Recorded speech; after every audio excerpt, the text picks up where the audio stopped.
السلام عليكم ورحمة الله وبركاته. ازيكم يا حبايبي يا حلوين يلي في بيوتكم منورين. صلوا على النبي يا جماعة قبل ما نبدأ الحلقة بتاعت اللهم صل وسلم وبارك على سيدنا محمد.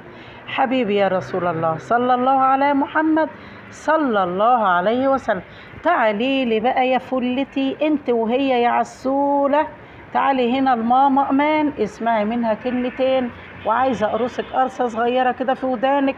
العرايس الصغيره اللي لسه متزوجين بقالهم سنه بقالهم سنتين بقالهم شهر بقالهم شهرين، الورور اللي احنا بنقول عليهم لسه موزه الصغيره كده، اللي هي يدوب معاها عيل صغير او ما خلفتش لسه عروسه ما شاء الله في شهر العسل.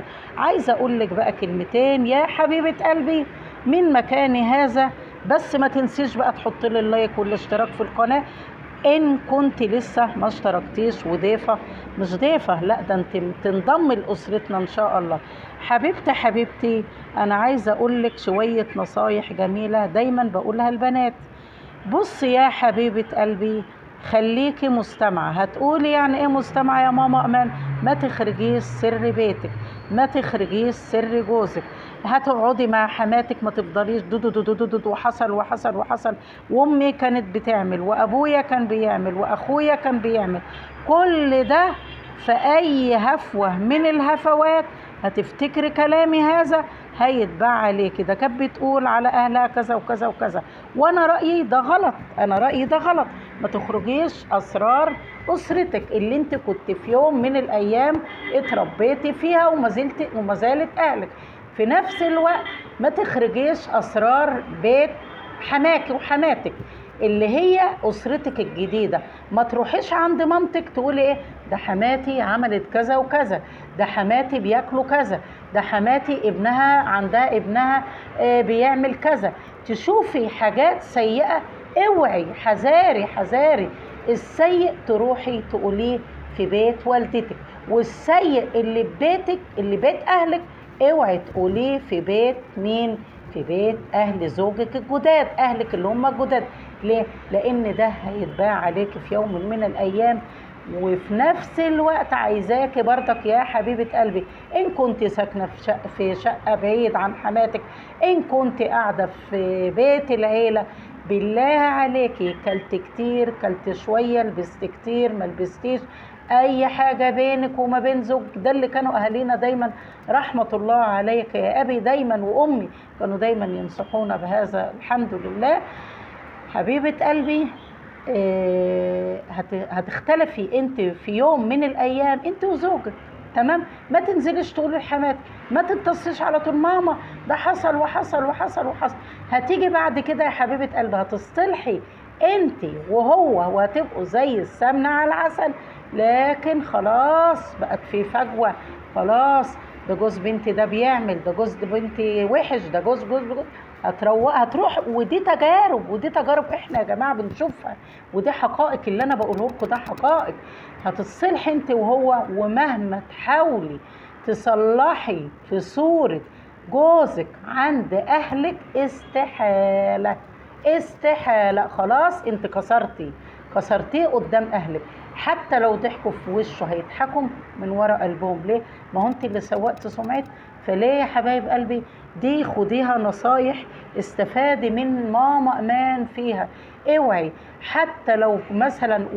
في حاجه تانية اقولها لك يا حبيبه قلبي، انت وهي لما يبقى جوزك جاي من الشغل، دي بقى نصيحه ابويا رحمه الله عليه قالها لي قبل ما اتزوج بايام. حط اللايك عشان تسمعي النصائح اللي ابويا رحمه الله قالها لي، مش امي لا ده ابويا، يعني الاب كمان بيقول الله يرحمهم. قال لي طبعا انتوا عارفين انا مش من محافظه القاهره، من متغامر محافظه المنصوره. فطبعا لما تزوجت زوجي دي قصه بقى حقيقيه تعلموا منها. طبعا شقتي في عرسي كانت في الدور الخامس وما كانش في اسانسير. كانت العماره تقريبا 7 ادوار. المهم كنت انا في الدور الخامس. طبعا ما كنتش شفت شقتي ولا جيت مصري، ان انا تعرفين بقى العادات بتاعت زمان، العروسه ما تشوفش شقتها الا ايه في الفرح. المهم والدي قال لي قبل ما اتزوج بيوم يومين حاجه زي كده، قال لي يا امان هقول لك حاجه. قلت له اتفضل يا بابا. هتقول لي ايه؟ قال لي اما زوجك يكون جاي من الشغل اوعي ولقيتيه متنرفز او وشه كده مكشر ما تكلمهوش، حاولي تتجنبيه. قلت له يعني ايه يا بابا؟ قال لي انت دلوقتي ساكنه في دور عالي، وهو شغله كان طبعا ايامها في شيراتون الجزيره، وشيف بقى ما شاء الله ما كانش بيجي الا بالليل على دخلة الفجر كده، بالاضافه الى شغل وظيفته التانية. طبعا حبايبنا عارفين هو كان موظف قبل كده، ما كان بيشتغل شغلتين، الحمد لله ربنا يعينه ويقويه.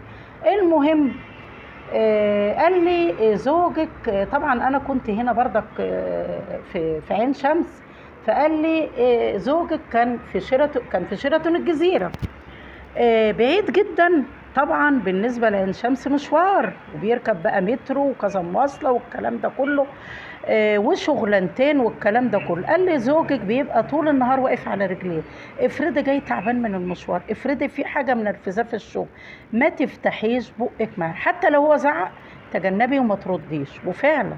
وفعلا حصل مواقف كتير من هذا القبيل، وكنت دايما ما ردش ليه؟ امتص غضبه. فانا عايزاكم يا بنات العرايس الجديد لما تلاقي زوجك جاي من شغله او جاي من اي مكان، ما تقفيش بقى قدامه. لعلمكم في زيجات كتير فشلت بسبب من البدايات. تبقى الواحدة لسه متجوزة بقالها سنة سنتين ثلاثة، ممكن تستمر 7 8 سنين وبتفشل وبتنتهي بالانفصال. ليه يا حبايب قلبي؟ ما هي من البداية بيتكلم بيتنرفز بترد عليه. لا يا حبيبة قلبي، شفنا حاجات من هذا القبيل. الزوج يتنرفز تقوم هي تتنرفز قباله، يزعق تزعق قباله. في هذه اللحظة بتنكسر حاجات كتير. نبص نلاقي زيجات كتيرة وكانوا بيحبوا بعض وكانوا محترمين و اتطلقت 3 طلقات، وللأسف ما بيعرفوش يرجعوا لبعض تاني. ليه؟ بسبب عناد الزوجة. بسبب عناد الزوجة. هتقولي لي لا، ما هو لا، انت الأساس.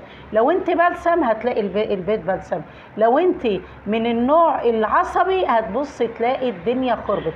فان شاء الله يا حبايب قلبي شيروا الفيديو دون، وما تنسوناش بقى اللايك. انا عارفه ان انتم نسيتوا اللايك وسرحتوا معايا. ان شاء الله اتمنى النصائح اللي انا بفتكرها لكم من حياتي دي تمشوا عليها ان شاء الله، وربنا يوفقكم ويعينكم كلكم. وانتوا ما شاء الله بنات فضلوات وبنات محترمات، وان شاء الله تستفيدوا وتسمعوا الكلام اللي ماما امان. والله الكلام ده انا دايما بقوله لبناتي، وانتوا بناتي وبحبكم والله في الله. اي واحده من المتابعين سواء بتكتب لي تعليق او ما بتكتبليش تعليق بعتبرها بنتي، واي خبر حلو بفرح لكم. فانا نفسي اسمع عنكم اخبار خير ان شاء الله. وان شاء الله الفيديو يعجبكم، واستودعكم الله الذي لا تضيع ودائعه، والسلام عليكم ورحمة الله وبركاته.